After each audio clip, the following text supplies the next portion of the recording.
కొన్ని ఆకాంక్షలు రేపింది.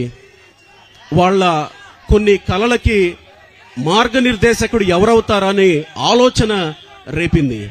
వాటన్నింటినీ ఈరోజు నివృత్తి చేయడానికి మీరు ఏం చేయాలనుకుంటున్నారో అవన్నీ చెప్పడానికి వచ్చినందుకు ముందుగా మీకు వెల్కమ్ సార్.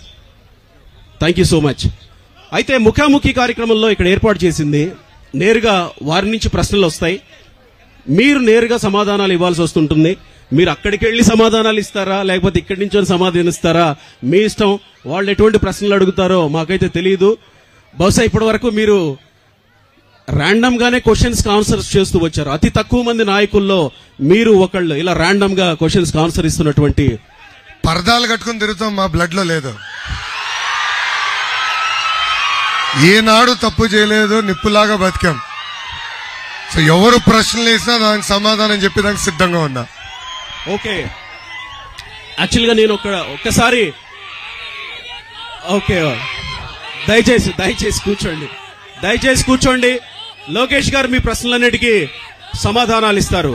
దయచేసి కూర్చుందాం. దయచేసి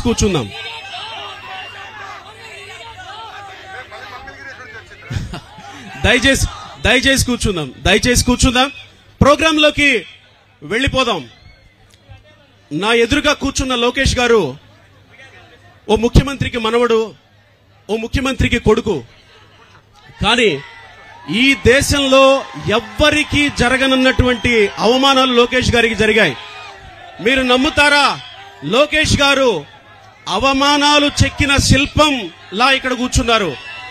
లోకేష్ గారు హేళనలు ఆయన్ని రూపుదిద్ది మీ ముందు ఇలా నాయకుడిలా నిలబెట్టాయి.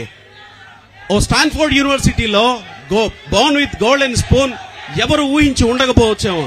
లోకేష్ గారు మీరు సాధించిన ఈ ఫీట్ అసాధారణమైనటువంటిది. ముందుగా దయచేసి కూర్చుందాం. ఈ ఉత్సాహం, ఇదే ఉత్సాహం పాదయాత్రలోనూ కొనసాగింది, ఇప్పుడు కొనసాగుతూనే ఉంది. మీరు కనబడితే అలాంటి ఉత్సాహం కొనసాగుతుంది. అంటే మీ మీద ఇంత నమ్మకం యువతకి ఉంది అని చెప్పడానికి ఇది నిదర్శనంగా కనబడుతుంది అని అనుకోవచ్చు. మనం